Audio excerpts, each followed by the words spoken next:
And so from our first part, we we'd be looking at the principles of strength and conditioning training, which is principle of fitness basically. And so we were giving example of this guy Lee has stepped into a gym for the first time. He's been shown how to do a bench press, squat. So for the first time, now your body realizes that it is under stress, and so uh, when you recover properly, and recovery is mainly through nutrition and sleep. Once you recover properly, and then adaptation occurs, which is the first principle of strength and conditioning training. So when you place your body under stress, fatigue occurs. So this is the feeling that most people get after training. So you're fatigued. So that, in the fatigue phase, your muscles cannot produce the forces, even the normal forces that they usually do. No matter you hear people saying, "Hey, I can't even squat on my toilet. Going upstairs is painful on my Yeah. legs. Just lifting up your shoulder like this after serious bench press is tough." And You so can't even lift a cup. Sometimes a cup is yeah, usually too heavy for for you. yeah, these are normal things you do. So let's say you have a line of your normal performance. Hmm. When you perform an exercise, you go under it. So you're under fatigue. When you're under fatigue, you can't do even the normal stuff here. Hmm. And so what you don't want to do is when you're under fatigue, and then now you still push yourself to do the hard stuff, very hard stuff. Then the fatigue part of your training stays longer. So Hmm. what you want to do is once this wave is going down, when it reaches the tip, you start recovery. Recovery is rest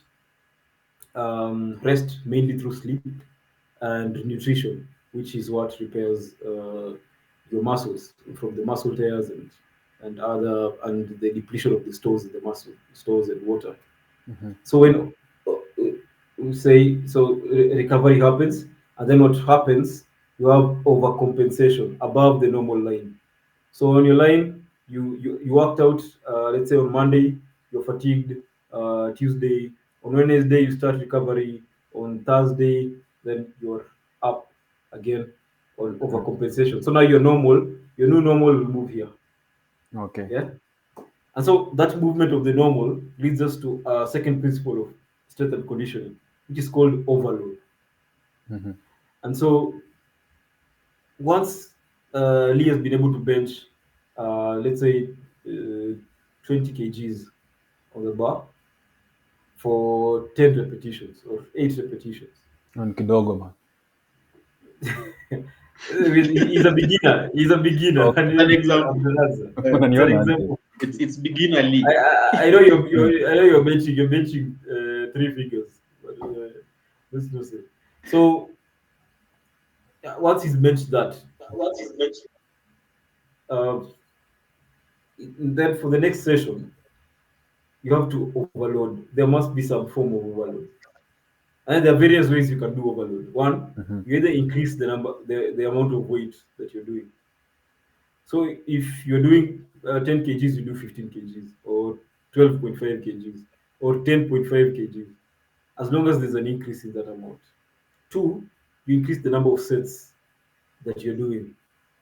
And so if you're doing three sets of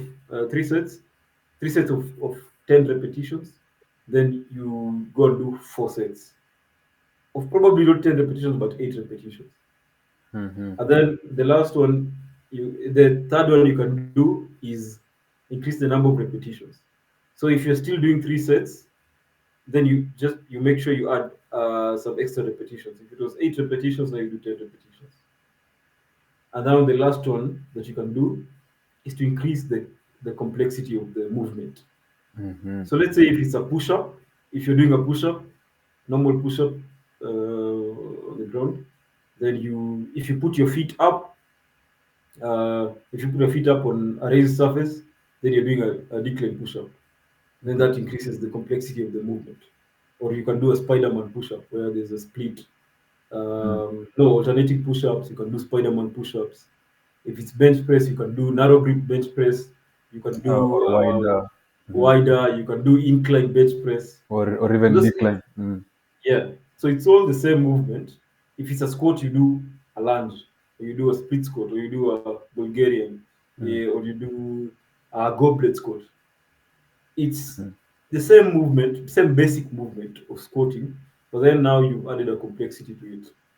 Mhm. So that's the Variation in it. principle of overload. Yes, variation is also another principle of training, which will come. So you have adaptation has occurred, and now we've realized that Lee has hit a flat line. Then we need to overload what he's doing. As we're overloading what he's doing, we're making sure that the training is specific to what he wants to achieve. Mhm. So probably Lee is flatlining because his training has stopped being specific to what he wants to achieve. So let's say Lee wanted to be jacked. If you want to be jacked, there's a number, a range, a number with which you're supposed to be working at, right? Mhm. So both both Omanyala and Kipchoge will be representing Kenya at the Paris 2024 Olympics. Mhm. Both of them are relatively fit, but Kipchoge is 50 kgs. I think Omanyala is closer to 100 kgs Mhm. because of the specific disciplines that they're in. Mhm.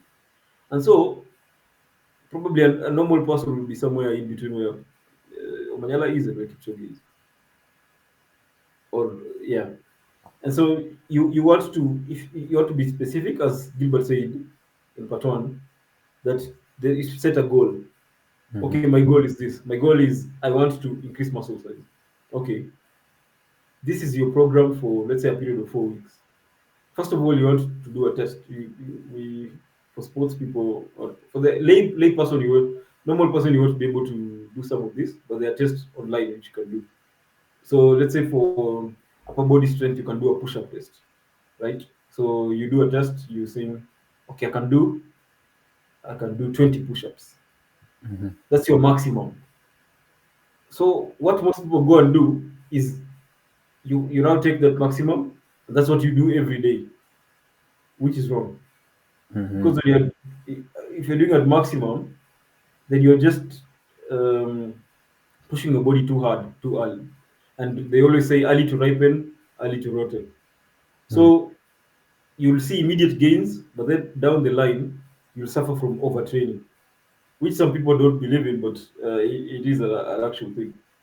Mhm. Um, where most people who believe that you just push yourself hard, they don't believe in overtraining, but it is. So I think that covers what the understanding, the science behind what Mhm. is going on in your body when you're flatlining. And so Mhm. an easy way to do that is just overload, increase what you're doing. Yeah, and you can overload inside a session. Mhm. So let's say you're doing a bench press session, strength session, upper body. You're doing bench press. You can overload. You can do first set. First set you do it at 60% of your maximum. Second set you do it at 70%. Third set you do it at 75%. Mhm. That's overload in your session. Or you can start with first set is 10 reps, second set 12, third set 14. That's overload in a session. Do you know how I do it myself? Let me just cut you short. Yeah, yeah, I, my reps, I usually do them factorial yeah. Uh-huh. and factorial 12. So I'll start with 12, then Yeah, 11, then 10, yeah, till, yeah, till I get to 1. yeah. Then that's the end of all sets. So I don't know how many sets are those because every time it's decreasing. Uh, so if there is someone who is doing that, how do you? I mean, the factorial thing doesn't fit into increasing the reps or increasing the sets because it's also just a thing on its own. Yeah, so that was just one part of overload you can do. You can also overload uh, session to session, Hmm. right? So, and it doesn't have to be reps. You can overload weight, right? Yeah, yeah, yeah.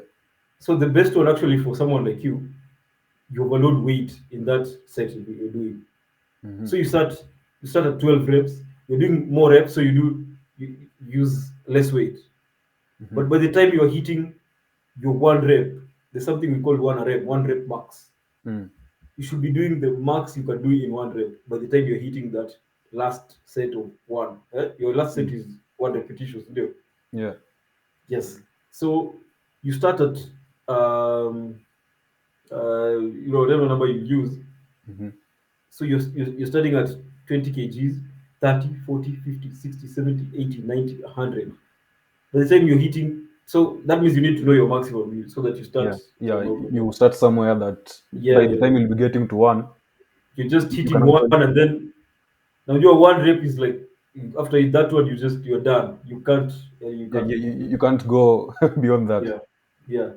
So it's actually a good principle overall, and you don't have to think too much into what you're doing. And it's also something you can just do by feel. And Mm. you just feel, okay, yeah, I had, after some time going to the gym, you said ningenda zingine mbili, like I had two sets of that.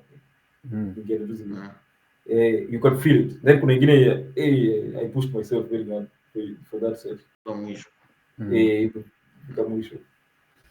Yeah, so I think that's I'll just so that's adaptation I've mentioned, Mm-hmm. which is fatigue recovery and then overcompensation, uh, which is where your muscles grow. Or you, if it's running, your cardiovascular system is adapted to running. Then we have overload. So we want to overload what you're doing. So Mm. we want to be peaking. Then let's take it down and we peak, and then we want to be specific to what we want to achieve, Mm. which is something again which affects a lot of people. So let's say you're a guy, you want to get jacked. So you know people get jacked in the gym. But then you arrive at your gym, then there are Zumba classes going on. So Mm-hmm. you're doing Zumba classes. You end up starting doing Zumba classes, or maybe uh, you start running, or you start doing other Step getting on the work. treadmill, Mm-hmm. step work. You're probably not going to get jacked. Okay. And then now you blame you probably blame the gym, or now you just quit. Okay. So it's very important to seek out information, proper information, which Y- people do actually. Yeah, and I Seek out think actually, someone. yeah, Yeah, I think actually also Gilbert has mentioned the same. yeah, He said that you should have a goal yeah, and know what you're Yeah. supposed to do to mm, achieve that fitness goal that you want. yeah, And if you Yeah, yeah, deviate from those steps that you had set for yourself, then you are probably not going to meet that goal. It's a bit obvious to think of it that way. Mm. mm. Uh, And so sorry. I'll Go on. just cover the other ones. Yeah, I'll just Yeah. cover the other ones quick. Next we have reversibility, Hmm. which is the gains made from fitness training or strength and conditioning training or whatever training you're doing are reversible. Hmm. You can actually lose it. And I'm sure most people have experienced this. People who've played sport at some point in their lives, who've been consistent in training in their lives. I think most people in COVID experienced this. People who had been, active, who had been active before COVID, and they were training, and then now they're locked up in their houses. So you just see, and then when you go back to the gym, then there's just a dip in your training. So because your body sees, there's no longer any stress being applied to me, so I'll just start. I won't there's no need for create any excess muscle. physiological, yeah. Mm. Mm. So I won't be looking to store up as much glycogen in the muscles. I won't be looking to, you know, to get all these big muscles. Yeah. And then third one I mentioned, another I mentioned was individualization, which is you are different from everyone.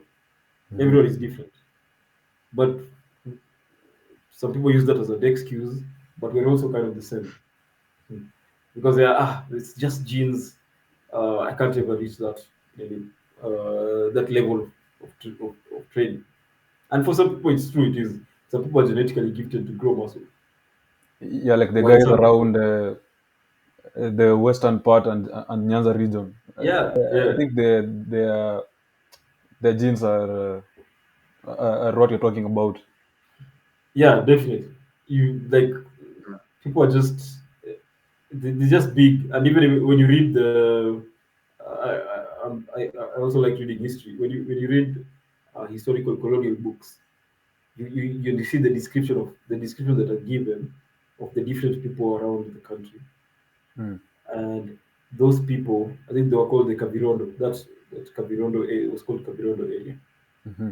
They were Mm. described as being big, uh, just huge. The Maasai were described as being lean and very agile. Mm-hmm. Um, but it's also been noted that none of them were described as being overweight or obese.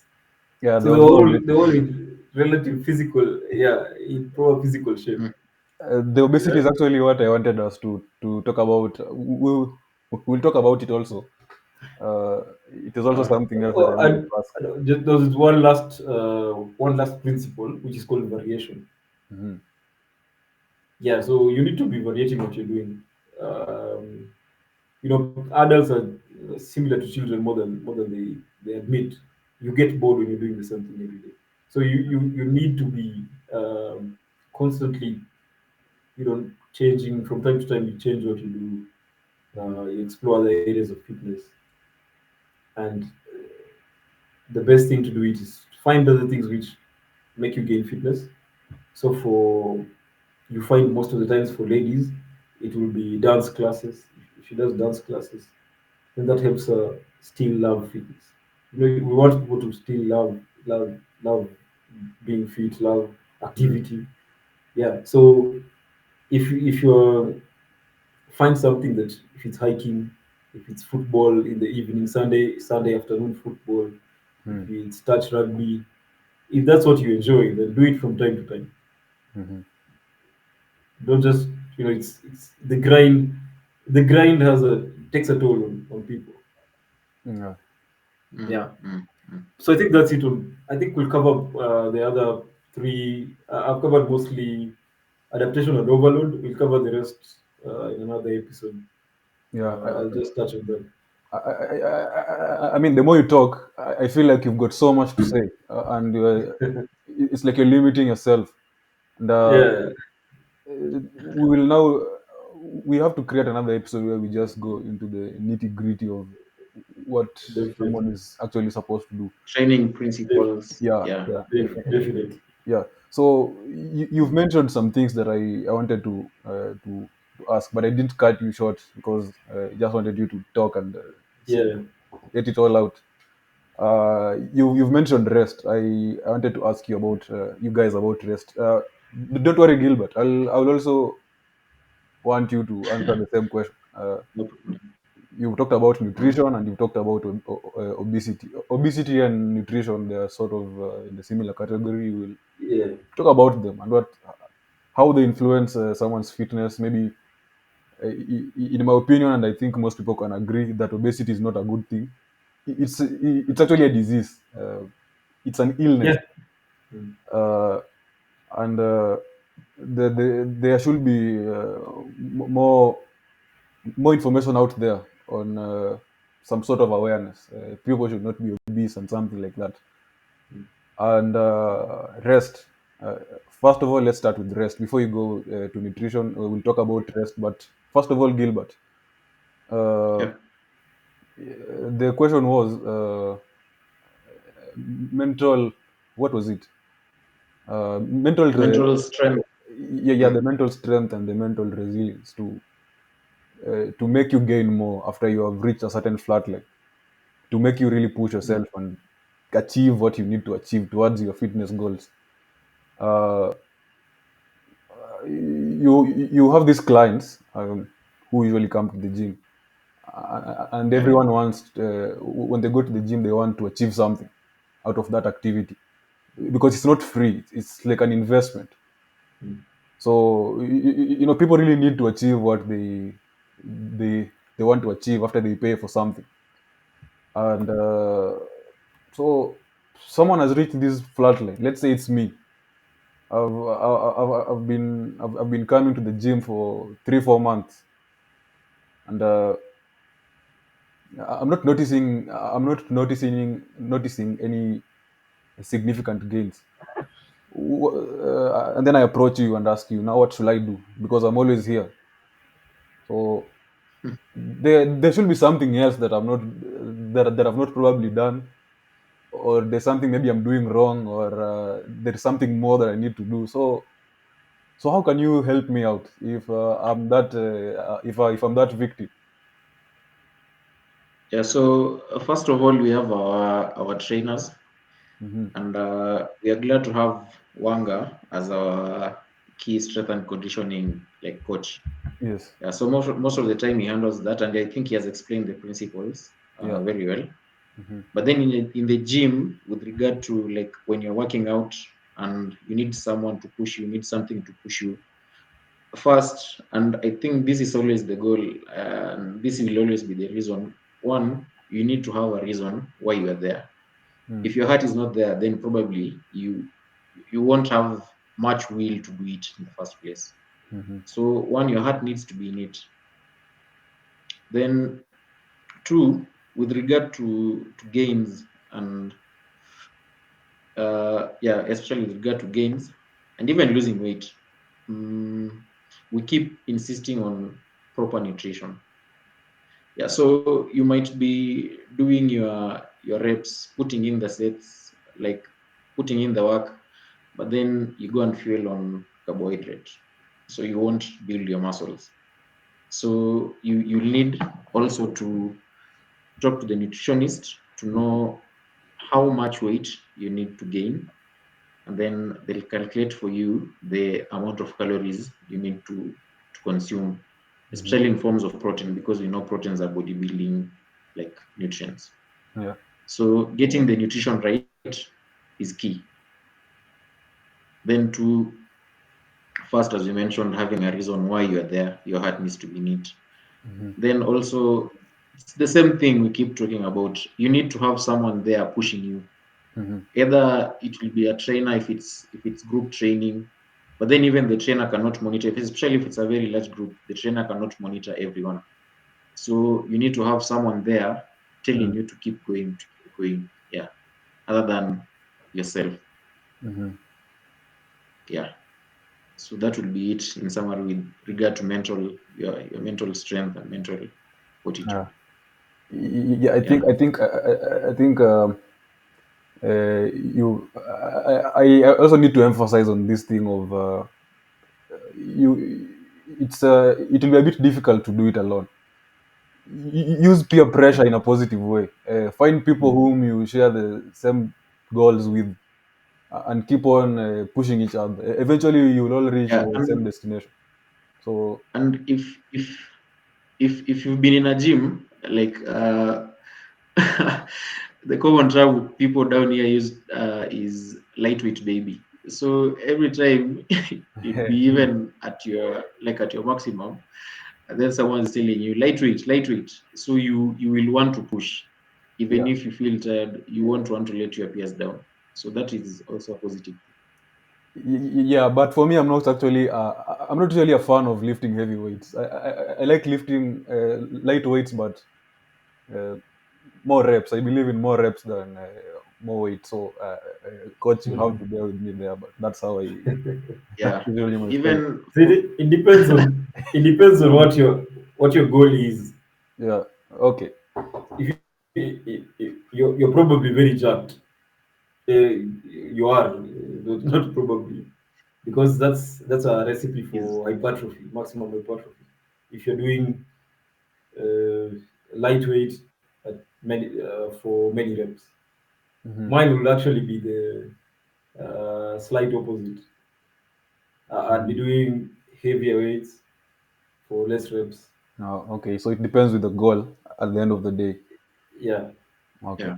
So my goal is different. That mainly Then um, mm, leads to strength, but I think we work mm, that for another day. I think probably we'll just what I'll do. I don't know what your next question is, but what we'll do, because someone will listen to this podcast and will want to get into fitness, right? Yeah. So really just someone starting from scratch, or you did a bit of sports before. You The principles are The easiest one is go to the gym, pick 3 to 5 exercises, do 3 to 5 sets, rest for 3 to 5 minutes between sets, Okay. right? Yeah. And go to the gym three times a week. Mm-hmm. 5 times will be pushing it for a beginner. That's like you need a lot of variation in your program to be able to do 5 times a week. But if you can do three, you can do four, perfect. If you can do three, okay, that's okay. Mm-hmm. So 3 to 5 exercises. So and you the exercise you'll be picking will be compound exercises. Mm-hmm. So you're doing, let's say today is Monday, you do a squat, you probably do a push pull movement and a probably an upper body full body movement. So you do a squat, you probably do a bench press or a bench press variation. You do a deadlift, and then you do maybe a carrying exercise. So a carrying exercise will be a farmer's walk, a suitcase carry, um, maybe do one of those Carries. shoulder carries. Yeah, yeah, You're, yeah, you're reminding me of some carries we used to do some time back. yeah, yeah, yeah. Those carries. And so, so you've done that, Mm-hmm. and so you're doing for the number of reps. It depends now with your goal. If your goal is, so most people's goals will be hypertrophy. That's they want muscles, they want to look big. Now the interesting thing, if you do exercises for strength, the main adaptation that comes is hypertrophy. Mm-hmm. That's muscle growth. So you can kill two birds with one stone. Okay. You can be jacked but not as strong, Mm-hmm. Yeah, right? very true. Yeah, that's, you can just be working lightweights and you're doing a lot of reps, so you get jacked. If if you do heavy weights for low reps, you get strong and you'll get jacked. You probably won't be as jacked as The one the who's big doing guy. more reps. Yeah, Olympians. And yeah. exactly. And I think that's where part of what occurs in gyms, the misleading stuff that occurs in gyms. Because if you go to a gym, typical gym, you probably be looking at the bigger guys, Mm-hmm. and the bigger guys, they're probably bodybuilders, or they've learned from a bodybuilder. Mm-hmm. And in bodybuilding, you're seeking that hypertrophy. That means you have to train for long hours, you're doing many reps, and you're doing very specific training to that muscle group, and you're really overloading that muscle. So a bodybuilder, if they're working arms today, they just do arms. So just doing arms, arms, arms, arms for 3 hours. Tomorrow Tomorrow's legs, just legs, doing legs, legs, legs. tomorrow is just doing legs, legs, legs. And he's maxing out reps, like they're doing like 20 reps or a weight. And that's On like very one heavy set. weight. 400 plus kgs. I've actually Yeah, seen someone do that. He's a professional bodybuilder, and he doesn't use these steroids. yeah, yeah. You have guys who. So when you're stepping into a gym, and then you find that. So that's what people learn. Ah, I need to be in the gym for 3 hours. Yeah, I used to go to a gym where a bodybuilder would work out, he'll eat, sleep, and then start another workout after he has napped for an hour or so. So if you pick that as your template, you can't pick that for professional. Like for instance, if I want to build my cardiovascular health, my fitness, running ability, I can't train like Kipchoge. When Kipchoge goes for a run, he runs like 35 kilometers in one morning. I can't run for 35 kilometers. Yeah, I won't last. it's practically impossible. I think. Yeah, and that's one training session for him. Like he can run 30 kilometers in a session, but he is preparing for 42-kilometer marathon. Hmm. So what you want to achieve is not the same as what the bodybuilder wants to achieve. But remember, most of the studies, most of the learnings that have been made in strength and conditioning are borrowed from all these fields. Mhm. So strength and conditioning borrows how to grow muscle from bodybuilding. Then it borrows how to be strong from powerlifting. Mhm. Then it borrows how to be powerful from Olympic weightlifting. And then we borrow how to be flexible and mobile from gymnastics.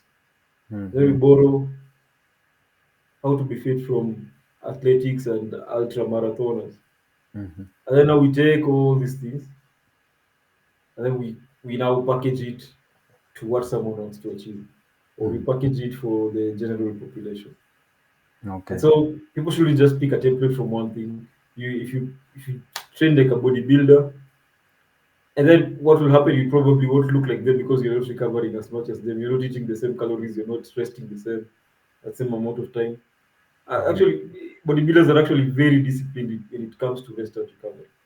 Yeah, in Most of the fact, that is bodybuilders. what I wanted to like go into next. Yeah, yeah. You can just go ahead. I wanted to ask about the significance of rest as far as Mm, fitness is concerned.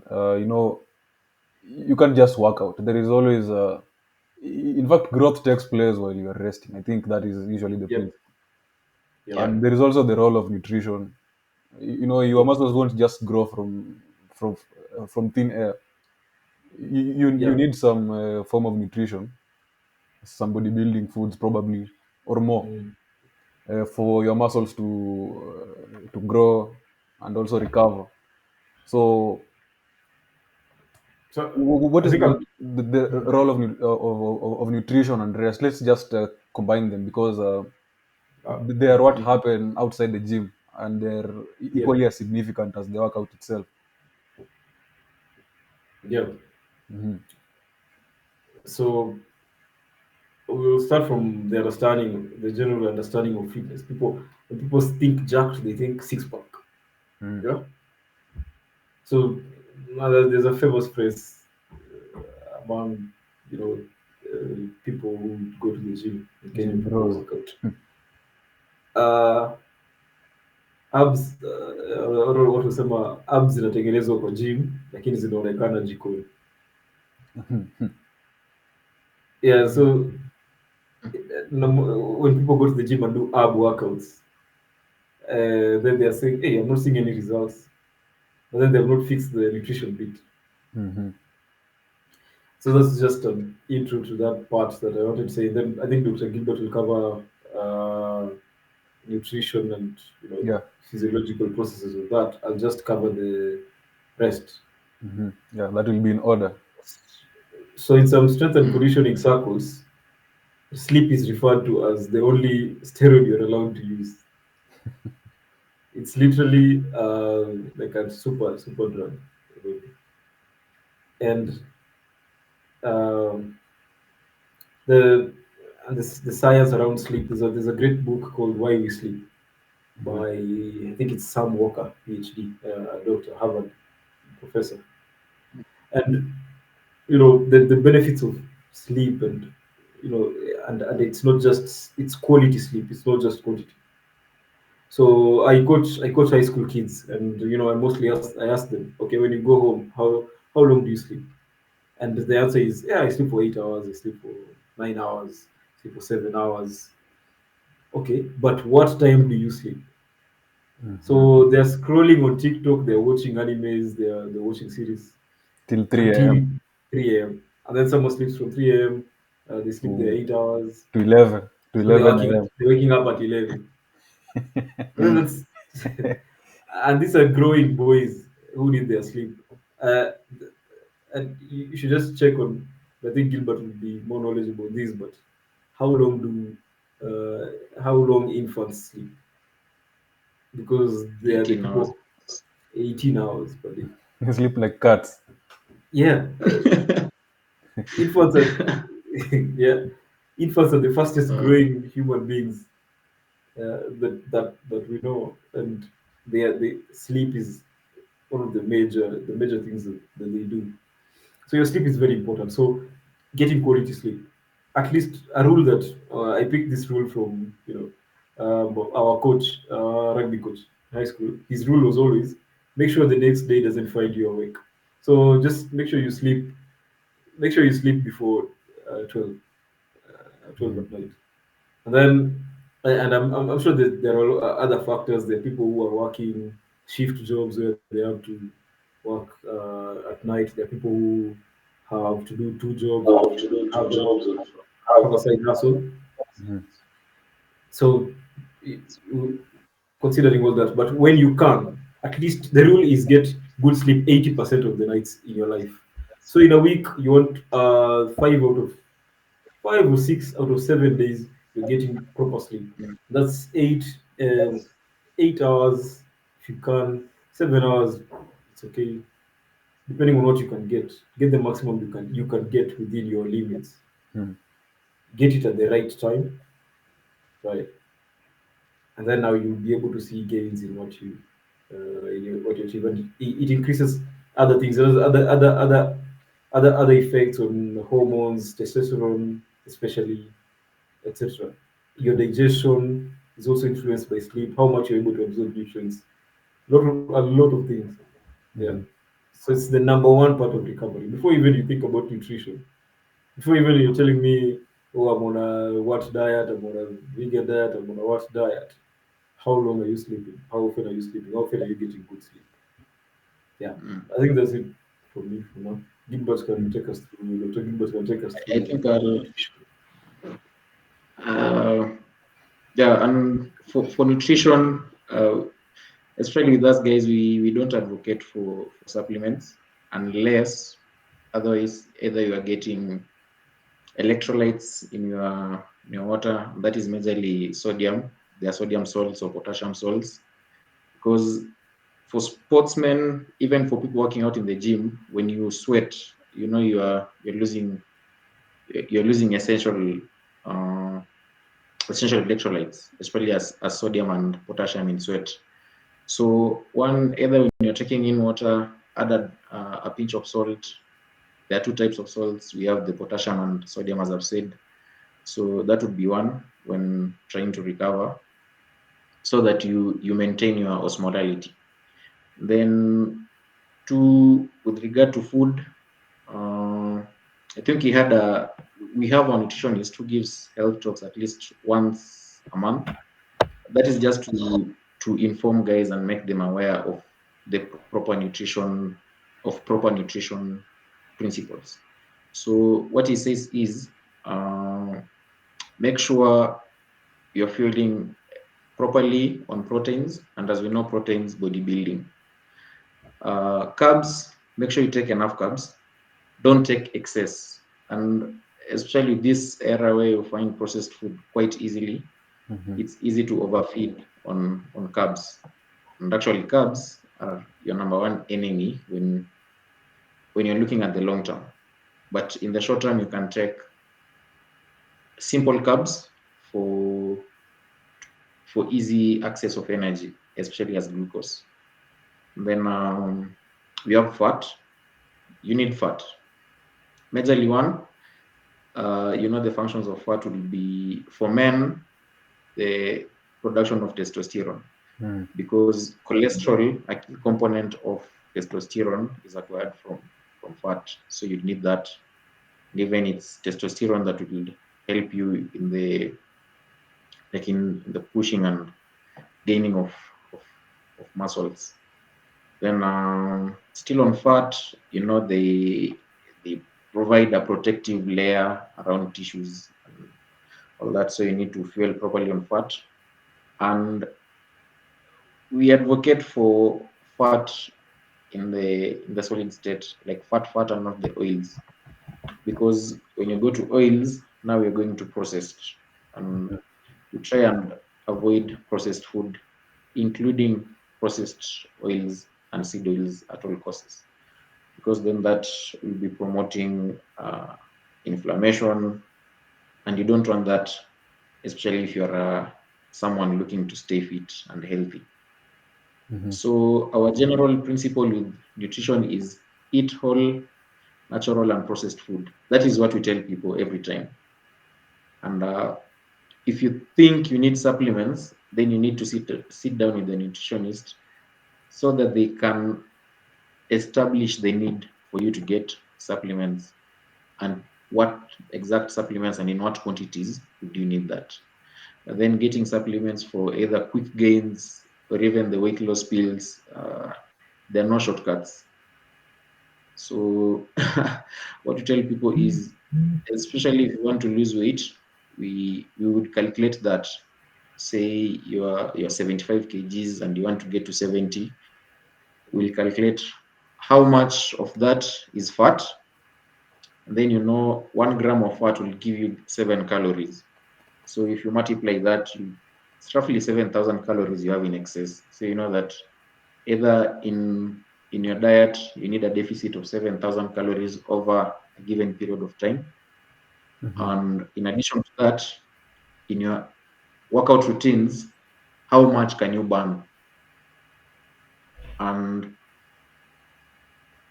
it's easy to know how much you burn in a workout, and it's usually not that much, even for high intensity interval training, that is HIIT, which has been shown to even 24, 48 hours after you stop working out for, I mean, for your HIIT sessions, it's been shown to still help you burn calories.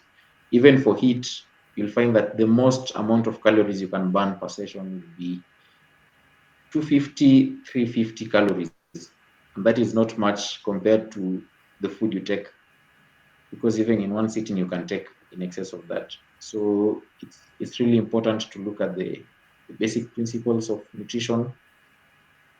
Then another reason we encourage people to take whole, natural, and processed food is food in its natural form is usually complex. It's not an isolated substance. Say, I usually give an example of processed flour, and then the flour that has been Like made siagi. directly from, Mm. yeah, kisiagi. Yeah, so these two flours are very different, because the processed one is purely starch. Yes, Like that's it's starch, yeah, it's nothing it's else. Just starch. that. Yeah, but then we find that here kisiagi, yeah, it has starch, but then it also has some fiber in it. So yeah, even for the same amount in a sitting, huwezi kula more, like you won't take in more excess calories with the natural foods. So that Mhm. will be the general overview. I think we discussed at length in our previous episode, in our previous podcast on nutrition principles. Yeah. Um, well, Yeah. just a quick one. Just a quick one, Mm. and a very short answer. I want to ask you guys: do you think if a doctor recommends me to go to the gym when I am obese, should my insurance pay for it? That is the first. Just a quick answer: yes or no, and why? Yes, yes, Yes. Why? because it's medication like any other. Okay. It's helping you get back to your healthy state, which your insurance should be covering for. Okay. Yeah. Uh, Yeah. the I reason mean, why we are doing these things is because uh, yeah, I made to understand that there are some insurances that pay for gym, and then other insurances treat gym as leisure. So, but I think they should pay for that. okay.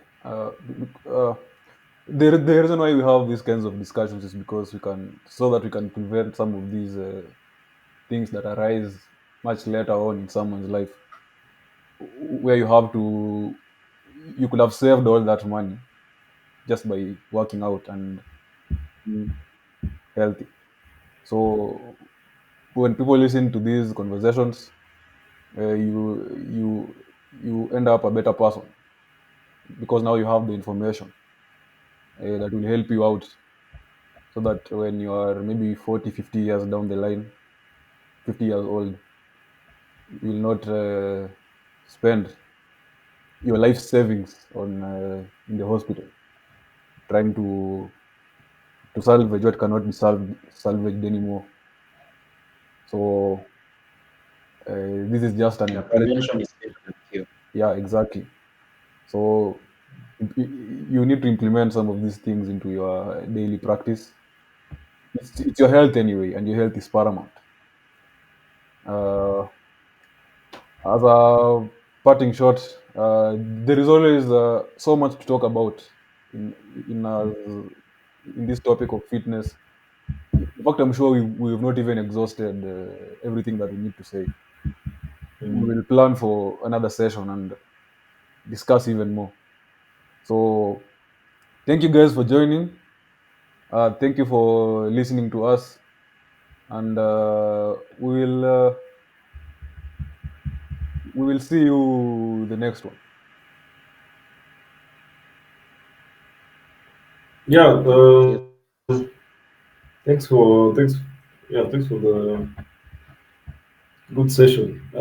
Hopefully, people get people get something out of this. They get the motivation and a slight. They've gotten a slight understanding of how exercise works, why it's important, why they get so after training, and I hope they're able to implement the stuff that's here.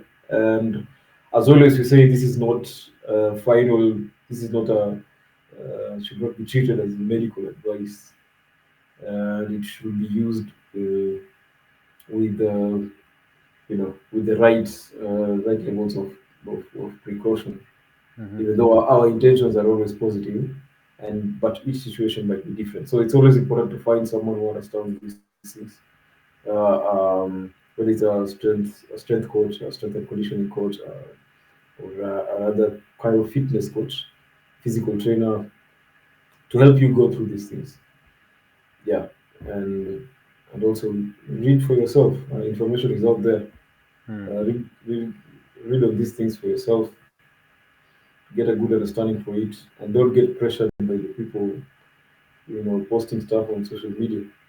Yeah, and I guess we'll talk about that steroids in another episode, and Yeah, how and those also steroids people, and hormones. the guys in Hollywood, the guys, people We who we also have people in another industry that we will talk about some other kind of industry. Yeah, yeah, definitely, definitely. yeah. Yeah, yeah. uh, From my end, Gilbert. yeah, from my end, thank you for joining us during this. I think this is episode 5 of the podcast. Mhm. We'll try keeping them consistent with time. Uh, then, as we said, keep me fit. Our main aim is to promote conscious living. So make sure whatever you're doing, you put some thought into it. Don't just be a robot moving around and following whatever is happening. Yeah. So act like someone you are responsible for taking care of. And yeah, see you on the next one.